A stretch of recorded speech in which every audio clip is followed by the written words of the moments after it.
Madam, আপনার নাম কি? অনিতা হাসদা। আচ্ছা, আপনি কোন পদে আছেন? আমি ইপিলপিল্লা গাঁওটাতে আমি প্রেসিডেন্টের পদে আছি। আজকে আপনাদের এখানে কি কর্মসূচি ছিল?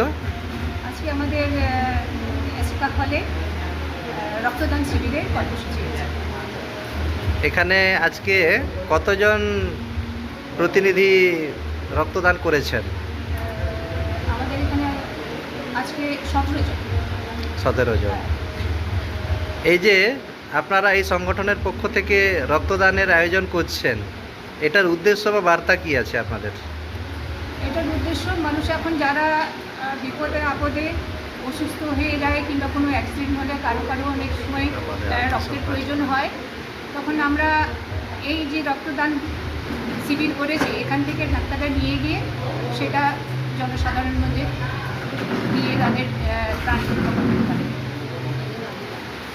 এই সংগঠনে আপনারা যারা কাজ করছেন, আপনারা সংগঠনের পাশাপাশি বাকি আর কি কি কাজের মধ্যে থাকেন আর কি? এই রিসেন্টলি আমরা এই হুল দিবসের 2026 হুল দিবসে বেলপাহাড়ি একটা ওই ভারতীপুরের একটা অর্গানাইজেশন আছে, ওনার যে হোস্টেলের বাচ্চাদের তাদের সাথে সময় কাটানো হয়েছে, তাদের খাওয়ানো হয়েছে, সাথে আমরা কিছু সাহায্য করেছি।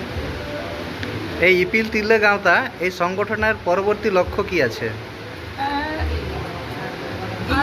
এগিয়ে যাওয়া, আরও যাতে আমরা এছাড়াও এই যে সহযোগিতা করছি কোনো দুস্থ কিংবা যে স্কুলের ছাত্রছাত্রীদের জন্য সহযোগিতা করি, সেটা ছাড়াও রক্তদান শিবির, সাথে আবার আমাদের হেলথ ক্যাম্পও করা হয় আর ফিজিক্যাল। তার সাথে আমরা চাই যে আরও যদি সমাজে কোনো অসুবিধা হয় আমাদের মহিলা কিংবা পরিবারে, যে কোনো আজকাল তো অনেক কিছু ঘটনা ঘটছে আমাদের সমাজে, সে বিষয়ে মানুষজনকে সচেতন করার কিংবা আমরাও তাদের সাথে পাশে থাকার চেষ্টা করব।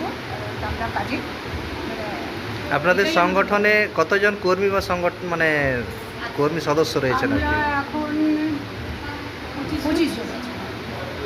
আচ্ছা, এই যে কর্মসূচিগুলো নিচ্ছেন, এটাতে কি আপনারা সরকারের পক্ষ থেকে কোনো সহযোগিতা পাচ্ছেন না আপনাদের নিজস্ব উদ্যোগ? না না না, আমাদের এখনও আমরা কোনো সহযোগিতা পাইনি। এটা সম্পূর্ণ আমরা নিজস্ব, আমরা নিজেরা চাঁদা দিয়ে করি বা ঘরে ঘরে যে যেরকম পারে আমাদেরকে চাঁদা দিয়ে সাহায্য করে। হ্যাঁ, এই মানে আমাদের এলাকার ভিতরেই আমরা চাঁদা তুলি, সেই তার উপরেই আমরা এই প্রোগ্রামগুলো করে থাকি। আপনাদের এই সংগঠনটা ঝাড়গ্রাম কেন্দ্রিক না বাইরে কোথাও কোনো শাখা রয়েছে আর কি? না, ঝাড়গ্রাম কেন্দ্র না, মাঝে আমরা একবার করেছিলাম না, শাখা। শাখা